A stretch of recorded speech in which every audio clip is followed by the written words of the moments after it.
Part of the reason it's booming is because at every pump in Brazil, people have a choice. What we have today is a carryover from the 70s, and it's a solution. In 75, on the first oil crisis, we decided to replace oil by biofuels. We imported 90% of our oil at that time. It was decided that every service station had to have an ethanol pump. With almost the same physical size as the United States, Brazil is the most successful gasoline replacement program in the world.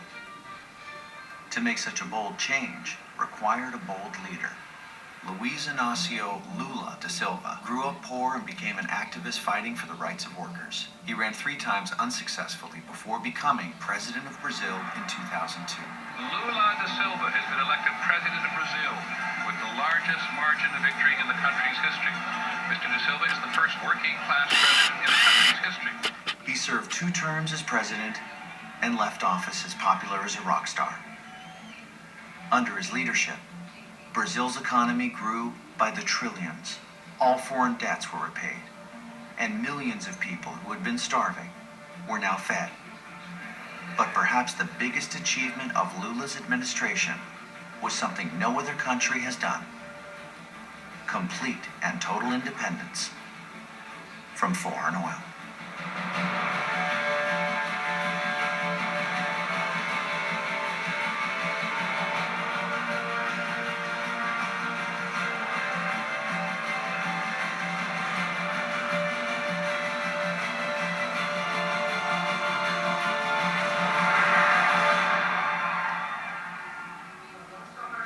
Você fica assim conversando com ele. Mas aí o senhor vai ficar ouvindo minha introdução, é tudo puxado, o senhor tem que estar ouvindo minha voz. É. E tínhamos capacidade de produzir e que tínhamos capacidade de ter um combustível menos poluente. Começou-se a produzir no Brasil, então, um carro flexível. With the choice of fuel now at every pump, the next task was to create a car that could take advantage of that. Enter the flex fuel car.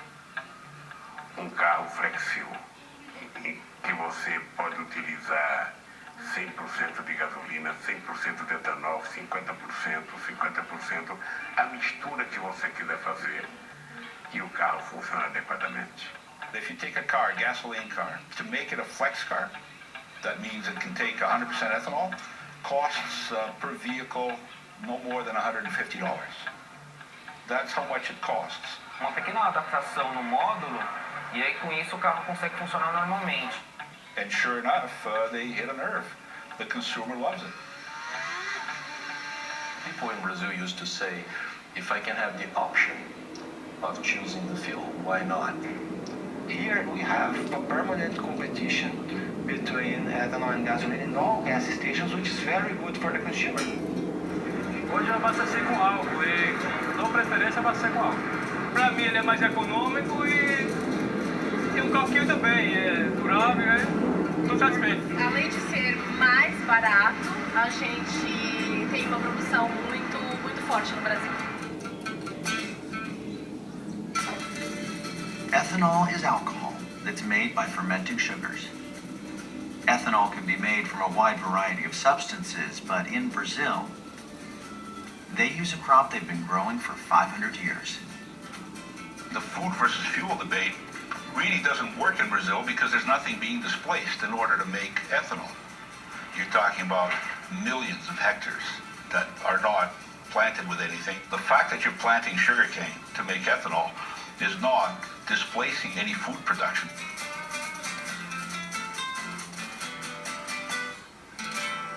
Brazil's choice of ethanol as an alternative not only fueled their cars, it fueled their economy. Well, there's no question about the importance of ethanol economically. The cane industry employs 8 times more jobs than the oil industry creates in Brazil. Em 8 anos aqui no Brasil, nós levamos 40 milhões de brasileiros para a classe média. Sugarcane works in Brazil, but every place can have its own unique solution. Nós precisamos investir em combustível, sabe, alternativo, de primeira, de segunda geração, de terceira geração. O mundo precisa disso. With strong leadership and political will, Brazil, a country much like the United States, achieved what people thought was impossible: a choice at the pump. And with that, they broke a monopoly. Eu sou um sonhador. Eu acredito que nós vamos conquistar, sabe, que o mundo aprenda a viver sem o petróleo. What's stopping America from doing the same thing?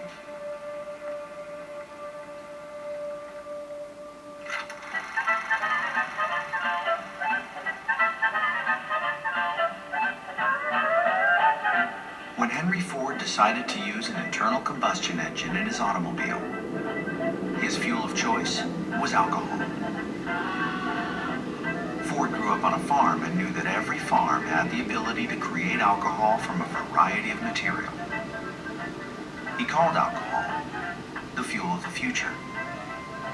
He designed all of his cars to be fuel flexible, so people could choose either gasoline or alcohol. Rockefeller saw this as a threat to his oil monopoly and did what he could to stop it. Rockefeller used his power and influence to help pass a constitutional amendment known as Prohibition, which prevented the sale and transportation of all alcohol, including Henry Ford's alcohol fuel. Ethanol is not just any competitor. It is the better fuel. It has always been the better fuel. Here's the thing about alcohol. Anyone can make it. I mean, making alcohol is mankind's second oldest profession.